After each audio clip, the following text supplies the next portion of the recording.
নমস্কার বন্ধুরা। বাঙালি মানেই ফুটবল। ফিফা ওয়ার্ল্ড কাপ চলছে। আজ হঠাৎ করে ছোটবেলার একটা ঘটনা আমার মনে পড়ে গেল। আমার এক জেঠু ছিলেন। এটা আমি ঠিক ১৯৮০ দশকের কথা বলছি। তখন খুবই ছোট। হয়তো ক্লাসেও নয়। হয়তো আমার বয়স ৬ থেকে ৭ বছর হবে, ৭-৮ বছর হবে ঠিক এই মুহূর্তে মনে করতে পারছি না। তো সেই সময় আমাদের এক জেঠু ছিলেন, শঙ্কর জেঠু। তিনি খুব খেলা পাগল লোক ছিলেন। ইভেন খেলার সাথে বাঙালিদের যে যোগাযোগ সেটা বলতে গেলে আমার নামটা দিয়ে শুরু করতে হয়। আপনারা আ হয়তো মনে করতে পারবেন ১৯৮০ র দশকে মানস ভট্টাচার্য ছিলেন। যিনি মোহনবাগানের হয়ে খেলতেন এবং সেখান থেকে আমার নামটা দেওয়া মানস। আমি এটা এই কারণেই বলছি যে খেলার সাথে আমাদের বাবা কাকাদের কিরকম একটা সম্পর্ক ছিল সেটা বোঝানোর জন্য। তো সেটা মনে করতে গিয়ে হঠাৎ করে আমার সেই জেঠুর কথা মনে পড়ে গেল, শঙ্কর জেঠু। এবং তখনকার দিনে টিভির অতটা প্রচলন হয়নি, রেডিও দিয়ে খেলা শোনা হতো। তো আমার মনে আছে জেঠু রেডিওতে খেলা শুনছেন এবং আমি তখন ছোট বাচ্চা ছেলে ৬-৭ বছর বয়স হবে। তো খেলা শুনতে খেলাটা শেষ হয়েছে।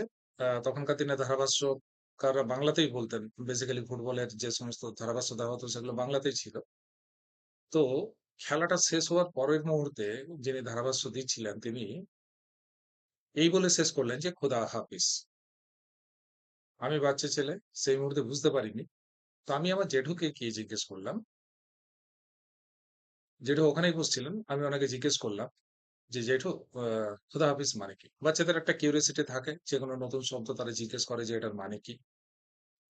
জেঠু প্রচন্ড রেগে গিয়ে বললেন যে, "তোর বাপকে গিয়ে জিজ্ঞেস কর।" তা আমি বুঝতে পারিনি যে তিনি এত রেগে গেলেন কেন হঠাৎ করে।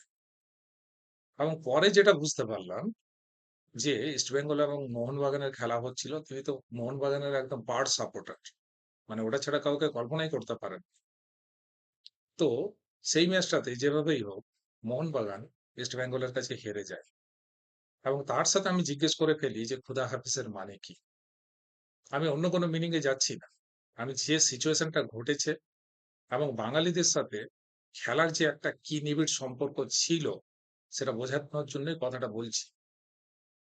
আমি যে মুহূর্তে জিজ্ঞেস করেছি যে, "খোদা হাফিজ মানে কি?" এবং তার সাথে মোহনবাগান ইস্ট বেঙ্গলের কাছে হেরে গেছে।